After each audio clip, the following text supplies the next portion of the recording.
Fala pessoal, estamos aqui para continuar a nossa série de REITs, agora de um REIT de mortgage, o Annaly. Antes de começar, eu tenho que ser bem honesto, bem sincero, que é uma categoria de ativos que eu não acompanho de jeito nenhum, não tenho interesse nenhum em investir. Em parte é uma questão pessoal, né? Eu tenho bem claro para mim que o que eu quero com meus investimentos é ser sócio de grandes empresas. Então, por mais que o REIT propriamente dito seja uma empresa, mas eu quero ser sócio de bons negócios, pronto.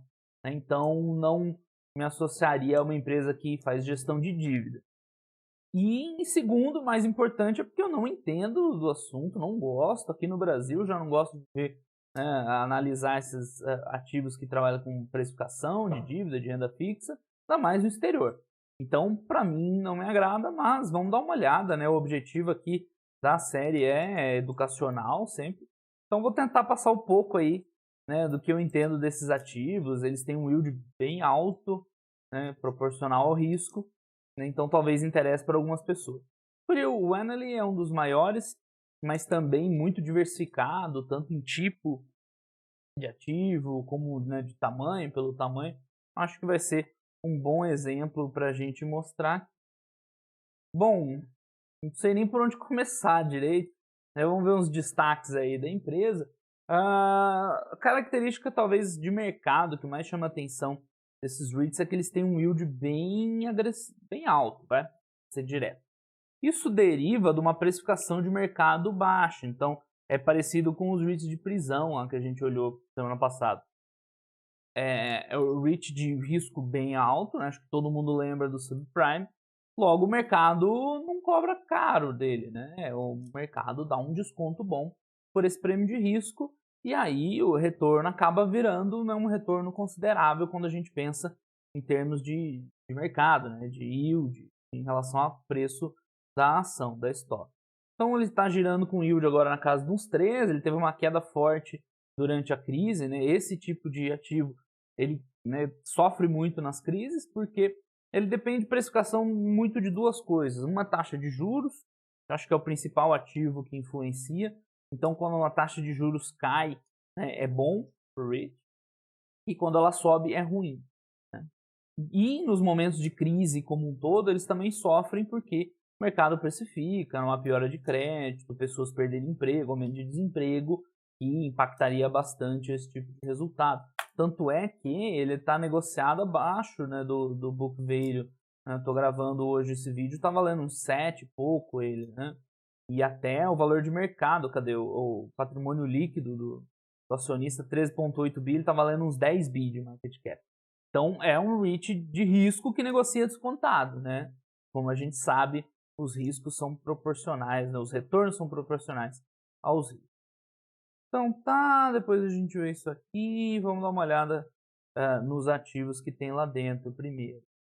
Eles comentam um pouquinho do mercado, né? A previsão aí, crescimento do PIB americano, que despencou como o mundo inteiro e tende a ir voltando. A questão é da pandemia, né? A pandemia impactou muito eles, o resultado do primeiro trimestre foi bizonho, primeiro quarto. Mas aqui no forecast do Fed, botando liquidez, isso faz muito diferença. Faz bastante diferença para esse mercado de dívida, de crédito. Vamos dar uma olhada no negócio dele. Quais são os tipos diferentes, né, de dívida que o analista se beneficia? Bom, primeiro, mais importante no volume, assim, ó, absurdamente maior que os outros, né, são esses de agency. O que é isso? Esses ativos, o analista, ele compra, né, ele não origina esse mortgage. Eu vou gostar do básico, né? Mortgage é hipoteca. Acho que todo mundo já ouviu aí filme americano, né, história da hipoteca. Você compra um imóvel ou depois refinancia e a dívida, o imóvel é a segurança da dívida. Então, se você não pagar, né, a instituição que te emprestou o dinheiro pode tomar o imóvel, por isso são dívidas de juro baixo, né, e de risco relativamente baixo. Os agency, eles têm uma camada a mais ainda. Por quê? Existem algumas agências lá, Fannie Mae, Freddie Mac, Ginnie Mae, não sei se todo mundo lembra do subprime, acho que a galera mais jovem aí, que eram agências governamentais, depois foram meio que privatizadas, que administram muitas dessas hipotecas. Então, o que acontece? a hipoteca é originada e essas empresas intermediam, inclusive elas garantem, né, o colateral, elas garantem esse crédito. Então, o que acontece? A Annaly, ela adquire um crédito, uma dívida, né, que já tem um intermediário garantidor. Então, o risco dela nessas aqui é muito menor. No subprime, na hora que estourou, né, os problemas de dívida, o governo foi lá e garantiu, e bancou a Fannie Mae e a Freddie Mac, botou dinheiro para elas não falirem. Então, assim, tem uma camada de proteção bem importante, né? Claro que isso não é garantia que vai acontecer de novo, numa eventual futura crise, né? Que alguém vai salvar essas empresas e elas vão honrar com os compromissos. Mas, a princípio, né, é uma proteção a mais. Então, por isso que foi um dos motivos que eu escolhi o Annaly. Boa parte, a grande maioria, você vê o tamanho dos ativos aí, são os 90% deles são desse tipo de dívida, né, que está segurada por uma agência, seja lá Fannie Mae, Freddie Mac ou Ginnie Mae. Então, esse é um crédito, claro, tem um risco muito menor que os outros, que são mais diretos, mas vem com um retorno um pouco mais baixo. Então, esse foi um dos motivos que eu escolhi um ativo, pelo menos o grosso né, dos mortgage deles são mortgages que tem aí né, além da segurança do imóvel, lá do colateral do imóvel, tem a garantia dessas agências que trabalham com hipoteca. Ok, então esse seria o mais, né, o standard em termos de risco. Além dele, nós temos outros tipos, o crédito residencial, comercial e middle market. Residencial e comercial é meio óbvio, né? Residencial é eles, né, financiando essa hipoteca de ativos residenciais, de residência, tá? E comercial, ativos comerciais. Relativamente simples. Originando ou comprando dívida. Lembrando também, voltando a falar de conceitos básicos, nos Estados Unidos é muito comum esse mercado de dívida. Ou seja, você tem a sua casa, você pegou um empréstimo para sua casa, a hipoteca, é o empréstimo primário, vamos dizer assim, é o whole loan, chamam. E aí a instituição bancária, assim, quem pegou o seu financiamento, né, quem te deu o financiamento, ela vai lá e comercializa esse título. Por quê? Para ela é muito mais vantajoso descontar isso aí logo de cara e seguir adiante, né, do que ficar carregando. As hipotecas têm prazos longos, 30 anos, né, a maior parte, do que ficar carregando um risco no balanço por 30 anos. Então, essa primeira instituição que deu o empréstimo, o loan, ela gosta, né, prefere vender para alguém, né, descontado, claro, mas aí ela fica livre, né? O problema é de quem ela passou para frente. O Annaly é justamente quem, né, é passado para frente, embora ela origine crédito direto também, mas ela compra muito desses ativos, crédito, tô falando crédito no lugar de dívida toda hora, né? Mas ela compra esses ativos de dívida, né? Compra esses das agências e aqui de outros originadores, e ela origina também. O middle market, né, eu até nem estou muito familiarizado com o termo, mas a princípio é um esquema de private, né, de empréstimo meio que direto, né, private equity. Então é uma linha aí de crédito, não é o mortgage tradicional, mas que você empresta e tem um imóvel como garantia, né? Não é a hipoteca tradicional, mas é um tipo de empréstimo direto, né, que tem lá um imóvel lá para te garantir. Então vamos ver mais detalhes desses, né, de cada uma dessas categorias e assim, não vou saber todos os termos, tá? É um negócio muito fora aí do meu círculo de competência, mas dá pra gente entender algumas coisas, né? A grande maioria, aqui a gente está falando dos agents, né, daqueles que eles compram lá da Freddie Mac e Fannie Mae. A grande maioria de 30 anos, né? O cupom lá de pass-through, isso aqui é o que ela recebe, né, de cupom ali 3,5, 4, 4,5, 3, 2,5, né? Fica, né, nessa faixa. Isso aqui, o pass-through cupom, é tipo assim, cada ativo desse aqui tem um monte de hipoteca individual lá dentro, né? São coisas grandes, 93 bilhões de dívidas. Então, um pass-through desse aqui, por exemplo, 3,5, a entidade vai lá, coleta os aluguéis e repassa 3,5 para o Annaly, entendeu? Então, é meio que o corte que ela recebe de rendimento lá daquelas hipotecas. Então, gira nessa casa aí entre 2,5 a 4,5. Grande maioria é alta qualidade, outros médios. Esse Wala nem entendi direito exatamente o que é, mas enfim, né, de médio para alta qualidade. Bom, vamos ver agora os créditos residenciais. Cadê o... Bom, o setor, né, eles têm lá Prime, também não sei o que é cada sigla dessa, Prime, o Whole Loan, né, aquele direto, né, que eu comentei, que ela mesma origina. Atenção para esses dois aqui, ó, Subprime e Alt-A, né, acho que vocês já ouviram falar disso, né. Esses são créditos de qualidade mais baixa, foram os que deram todo o problema lá em 2008 da crise, só que eles têm pouco, né, a maior parte são créditos de maior qualidade. Lembrando que ó, residencial é 2 bi em ativos. Né? O agency é o grosso do resultado da empresa, 90 bi. Os outros não dá 10 somados. Então, aqui tem um impacto menor, mesma coisa. Ó, duration, o tipo do cupom, né? Se é fixo, né? Variável. E mais, o comercial, a gente vê. Mesma coisa, né? CMBS é o ativo da dívida. Então, tem dívida que eles compram, tem dívida que eles originam, o loan, mezanino. Aqui a gente vê as indústrias, né, que eles atendem esses comerciais, então vários setores diferentes, né, varejo, escritório, hotel. Isso que é bom você ficar nos maiores, né, tem sempre um certo nível de diversificação. Vamos supor que o setor de varejo, a Amazon acabou com o varejo de todo mundo. Tem os outros que ainda restam. Concentração geográfica também é bem diversificado. Né? O maior estado aí, Texas, Califórnia, Nova York, são estados grandes, né? Então isso aqui deve representar bem a economia e bem diversificada. Né, 2,5 bi de ativos em commercial state e aquele middle market lá, first lien, second lien. Isso aqui tem a ver com o grau de prioridade para você receber no caso da empresa ir para o buraco. Então, o first lien é o que você tem prioridade, né? E o second nem tanta prioridade. Então, a maior parte esses créditos mais prioritários também, né? Várias indústrias diferentes com um destaque aí para concentração também. Isso aqui é outros, né? Eu ia falar que era concentrado, mas é outro. Então, bem diversificado. Em tamanho também você vê que são empréstimos menores, né? Bom, a maior parte está na casa de 60 milhões, mas enfim, para um fundo que tem bilhões de ativos, né? Pegado, né? Essa carteira, vamos dizer assim, de middle market de 2,2 bi. Bom, dá uma olhada só em alguns dados financeiros também por cima. Note que o resultado gap deles é uma montanha-russa, né?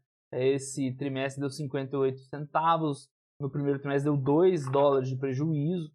Eu lembro que eu falei que caiu forte. Se a gente olhar aqui, deixa eu abrir o Macro Trends para a gente ver a evolução. Você vê que o resultado trimestral deles é desse jeito, né? Às vezes vem muito forte, aí vem prejuízo, vem forte, vem prejuízo, porque tem uma certa marcação mercado. Isso aqui é desde 2005 até agora, recentemente. Note que a pandemia, né, foi a maior queda deles em trimestre, acho que desde a existência. Enfim, vou voltar lá na apresentação. Então, eles têm essas dívidas que estão lá na carteira, elas contabilmente, né, pelo gap, elas têm uma marcação a mercado. Não sei dizer exatamente como é, né? Como eu falei, está bem longe da minha área de competência. Então, o resultado trimestral é loucura, né? Eletrocardiograma, sobe e desce o tempo inteiro. Tem que olhar, é um ajustado. Eles dão um ajustado aqui, Core Earnings, né, que aí é um pouco mais, né, resiliente. Você vê lá 25, 21, 26, 27. Mas ainda assim, né, parece meio estranho esse resultado. O que é bem estável são os dividendos. Né? Os dividendos ficam ali, ó, 25, 25, 25. Esse ano subiu para 20. Desculpa, caiu agora para 22 esse trimestre. Mas os dividendos são bem estáveis. Então imagino, né, que o jeito mais fácil de acompanhar é por esse core, esse dividendo. Né? Acompanhar a evolução deles, que parece ser, né, algo, o resultado gerencial, vamos dizer assim, né, e não o contábil.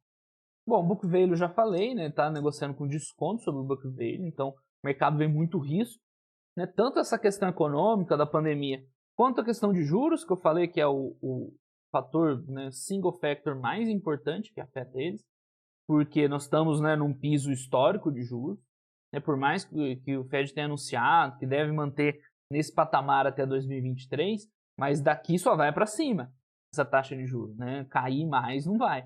Então, em algum momento, quando voltar a subir essas taxas de juros, vai dar um impacto grande, né? É o que a gente vê nessa época aqui, ó. É nessa época aqui que começou a dar prejuízo. Então, esses REITs, mortgage, eles são muito sensíveis à taxa de juros e eles ganham quando a taxa de juros cai e eles perdem quando a taxa de juros sobe. E do jeito que nós estamos hoje, só vai subir. Pode até demorar, né? Como tem sido sinalizado. Mas uma hora vai subir e vai derrubar esses ativos aqui. Então, né, cuidado para você for carregar ele para o longo prazo. Mas que tem de bom, né? O retorno sobre o equity, você vê lá, ó, gira em torno de uns 10%, né? Para dívida é bom esse retorno, né? Claro, tem o seu risco, né, embutido, né? Acaba que o retorno pro acionista é maior porque, né, a cotação é descontada, né? Mas em termos de dinheiro lá dentro da empresa, é um retorno ok, né? 10%, um retorno bom. A margem de juros, né? Isso aqui seria o spread, né? Que é a diferença aí entre que a empresa recebe lá. Tá na casa aí, né? Você vê que é um patamar mais baixo, 58, 48 e tal. Na crise foi lá no chão, agora voltou, provavelmente deve ser contábil. Muito difícil enxergar esse resultado, né? Para quem não conhece, não tem nenhuma pista assim. E é isso, tá? O yield, leverage, tem uma alavancagem, mas não é assim dos mais alavancados, é uma alavancagem mediana.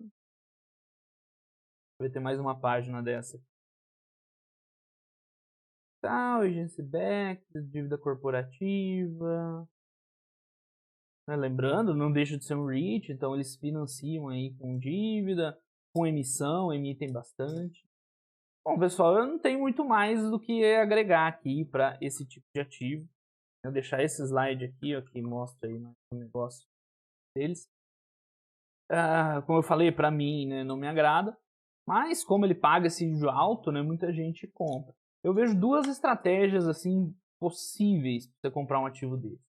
Ou você tenta estudar isso aí e entender a fundo, para mim, né, não me interessa, mas se você quiser ir lá ver como é que faz, como é que funciona essa marcação a mercado, esses títulos, o grau de risco mesmo, como é que foi o histórico disso aí, né, e dar uma avaliada, né, o quanto esses juros impactam e tudo mais, para entender o que está fazendo.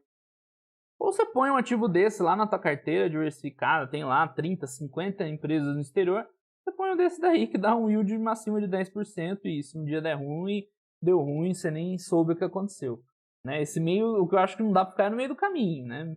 Então é um negócio complicado de analisar mais que a minha. Pelo menos para mim, né? Eu gosto de analisar a empresa, negócio, né? Não me agrada isso aqui.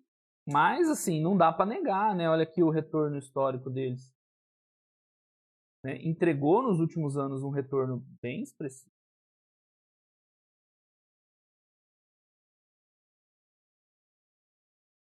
Né? Claro, só se você computar esses 10% aí de yield, né? 13 que está agora, porque está um pouco descontado ó, o impacto na crise, né? Foi de 9 para 4.